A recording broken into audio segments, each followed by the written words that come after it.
Arman, why does love hurt so much? It feels like it's both breaking me and teaching me something I can't quite name. Because, Layla, maybe love isn't here to make us comfortable. Maybe it's here to tear us apart and rebuild us. Rumi once said, "Try to accept the changing seasons of your heart, even if you've never known winter before." So the pain is necessary? Necessary and sacred. The question is, will you let it teach you? Imagine this. The person you love most turns away from you. The life you built together, shattered. The laughter, the late-night talks, the unspoken bond, gone. And in that moment, as you stand in the ruins of what once felt eternal, a quiet voice inside whispers, "This is where your real education begins." What if the heartbreak that shatters you is not a punishment, but a lesson? What if every longing, every loss, every ecstatic connection was secretly a classroom, and love itself the greatest teacher of all? Love. Perhaps no word in human history carries more weight. It builds empires, destroys egos, bursts art, and brings us to our knees. Yet we rarely see it for what it truly is. Not merely an emotion, not only a bond, but a force that shapes who we are.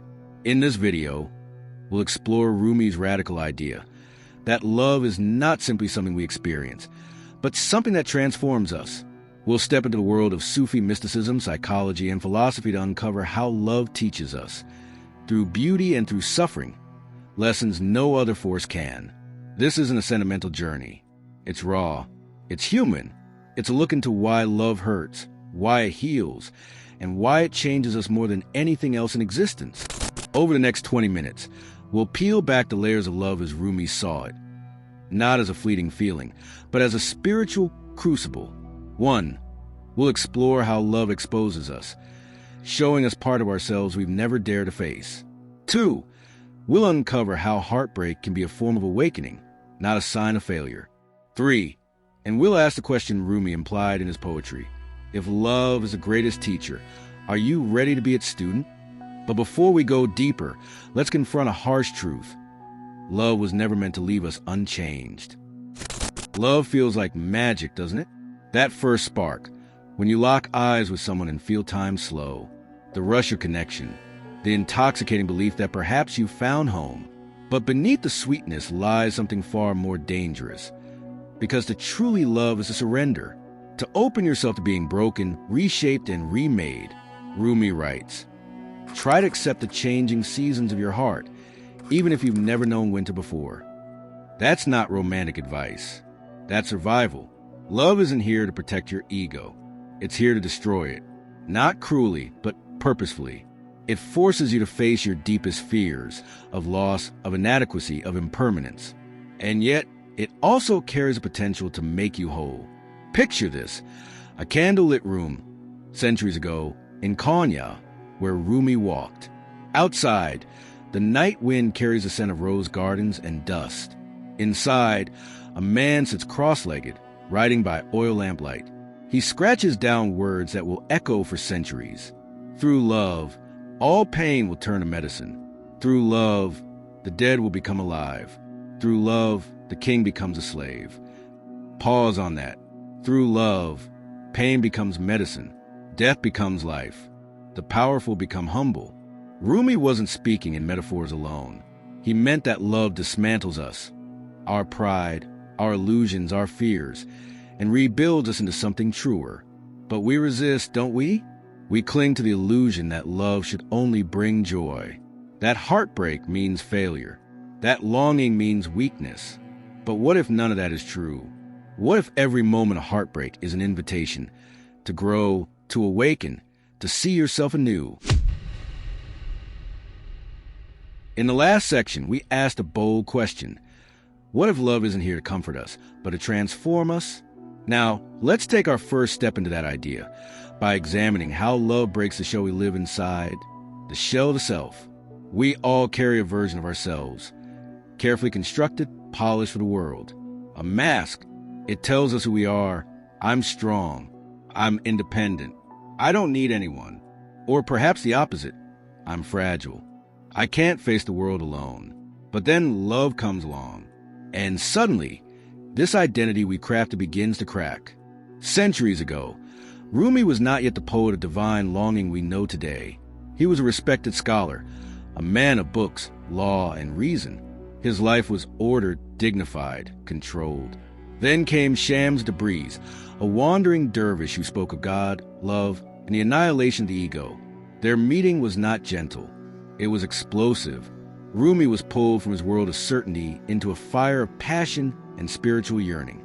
His followers were scandalized, his identity shattered. And yet, from this breaking came a river of poetry that still flows today. What does this tell us? That love, real love, doesn't simply affirm who we are. It destroys who we think we are, so something deeper can emerge. Psychologists echo this ancient wisdom. Carl Jung spoke of individuation, the process of becoming whole, often sparked by intense emotional experiences. Love forces us to confront the parts of ourselves we'd rather hide, the insecurities, the wounds, the shadows. Why? Because when you love, you become vulnerable, and vulnerability exposes everything. Think about it. When was the last time someone truly saw you? Not the version you post online, not the mask you wear to feel safe, but you, raw, unguarded. Did it terrify you? Or did it feel like freedom? Try to accept the changing seasons of your heart, even if you've never known winter before.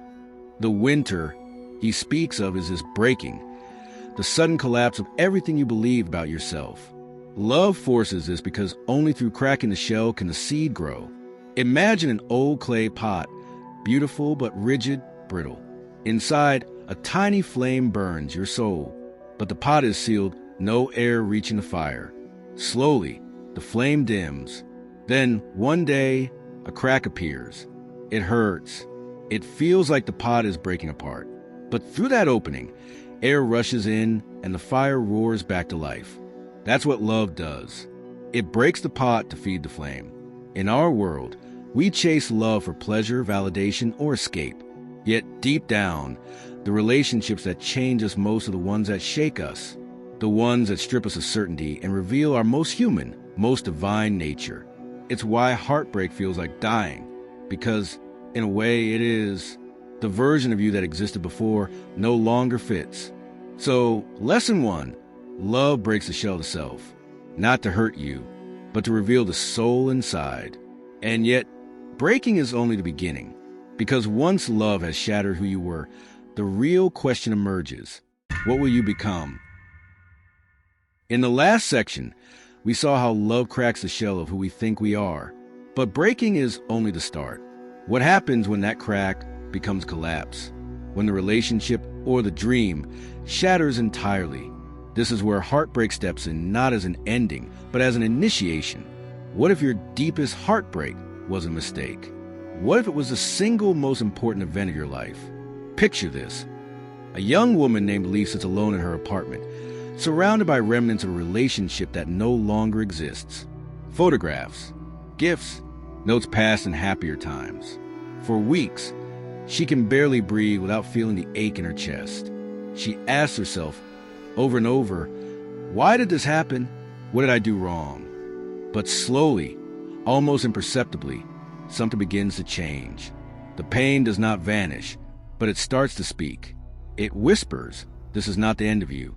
This is the unraveling of who you thought you were and the beginning of who you might become. The wound is the place where the light enters you. In Sufi thought, heartbreak is not a punishment. It is a sacred threshold.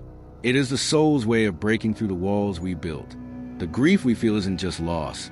It's a pulling apart of illusions. Modern psychology agrees.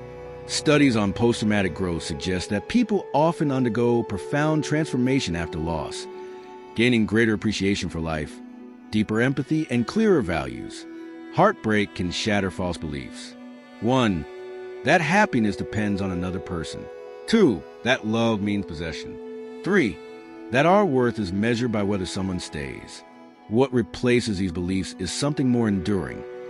The recognition that love's lessons live within us, even when the person is gone.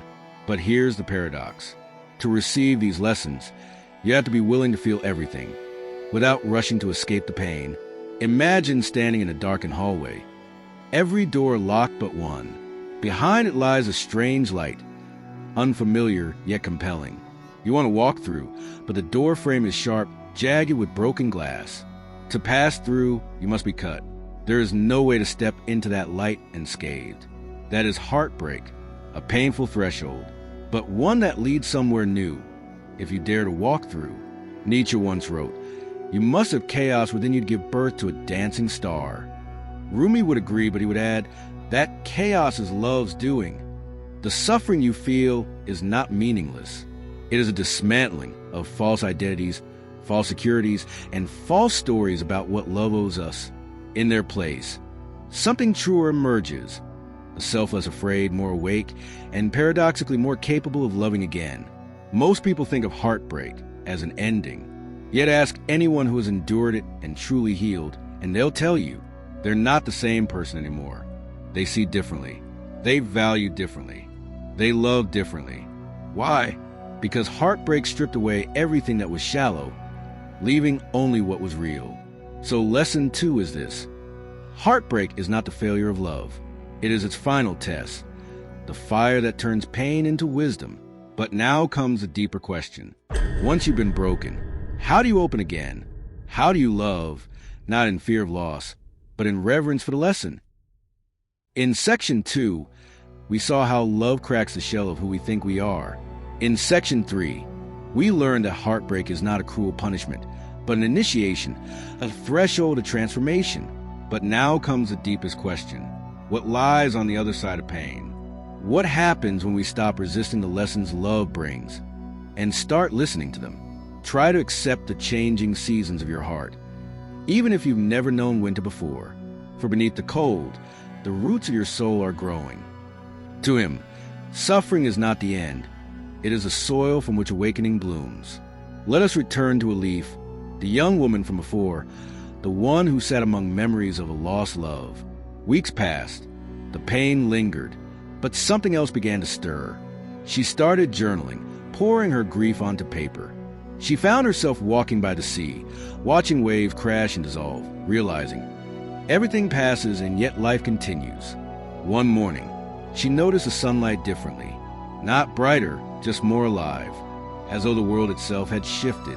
Or perhaps she had. Her heartbreak had not disappeared, but it had softened into meaning. The suffering had become a doorway. This is what Rumi meant when he said, try not to get lost in the pain. Otherwise, you will lose the gift hidden inside it. Pain becomes awakening the moment we stop asking, why me? And begin asking, what is this trying to teach me? Psychologists call this cognitive reframing, shifting from seeing pain as purely destructive to viewing it as transformative. Studies show that when people reflect on their suffering with curiosity instead of resistance, they often report profound growth in meaning, resilience, and purpose. Alchemy, the ancient art of turning lead into gold, was never about metals alone. It was a metaphor for the soul.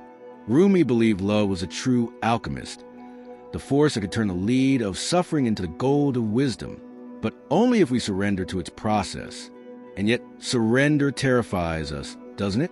We fear that if we lean into pain, it will swallow us whole. But paradoxically, the opposite is true. When we resist pain, it lingers. When we face it, it transforms. Imagine a cocoon. To the caterpillar inside, it feels like dying. Everything familiar dissolves. But this breaking down is not the end. It is the beginning of wings. Your heartbreak, your longing, your grief, they are the cocoon. Pain is the process. Awakening is the flight. Here lies Rumi's deepest challenge. Love is not here to guarantee happiness. It is here to make you real. And being real, fully awake, fully human, means feeling everything. Joy, loss, longing, wonder. Our culture treats love like a transaction, something we gain, lose, or measure. But Rumi invites us to see it as a path through pain, yes, but toward awakening, toward a self that loves not from need, but from wholeness. So, lesson 3, love turns suffering into awakening, if we allow it. But awakening is not an ending, it's a beginning, because once we see differently, we must live differently. And that is where the final lesson begins. We've seen how love cracks the shell of self, how heartbreak initiates transformation, and how suffering becomes the soil for awakening. But now comes the ultimate question. Once love has broken you open and shown you who you truly are, what next? Your task is not to seek for love, but merely to seek and find all the barriers within yourself that you have built against it. This is where the journey of love transcends romance, transcends longing, transcends even heartbreak, and becomes something far greater, a path beyond the self. To Rumi, love was not simply between two people. It was between the soul and the divine, between the finite and the infinite, between who we are and who we could become. Let us return to Rumi himself. After the death of his beloved friend and spiritual companion, Shams of Tabriz, Rumi was devastated.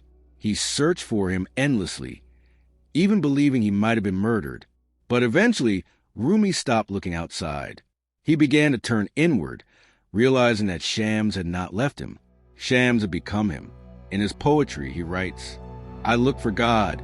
I went to a temple, and I found him not. I went to church, and I found him not. I went to a mosque, and I found him not. Finally, I looked in my heart, and there he was." The greatest lesson of love Rumi teaches is this: it was never about the other person. It was about awakening to the divine spark within you, the infinite capacity to love, to feel, to be. Psychologists call this transcendence, a state where meaning is no longer tied to external validation, but to inner purpose. People who reach this stage often describe a sense of connection to something larger than themselves: life, nature, the universe, or what some might call God. So what does this mean for us here now? It means that love is not the end goal. It is a path. The heartbreak, the longing, the joy, the sorrow, they are not obstacles. They are milestones. Picture a mountain shrouded in mist.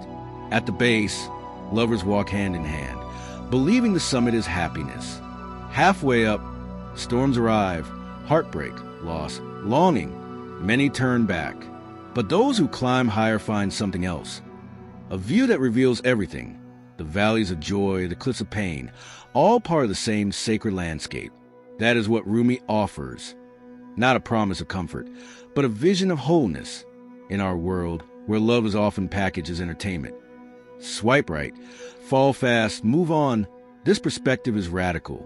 It says, stop asking, who will love me? Start asking, how will love grow me? Because love is not what happens to you. Love is what happens through you. It breaks you to open you. It wounds you to awaken you. It leaves to show you it was never gone. Try to accept the changing seasons of your heart, for beneath the cold, the roots of your soul are growing.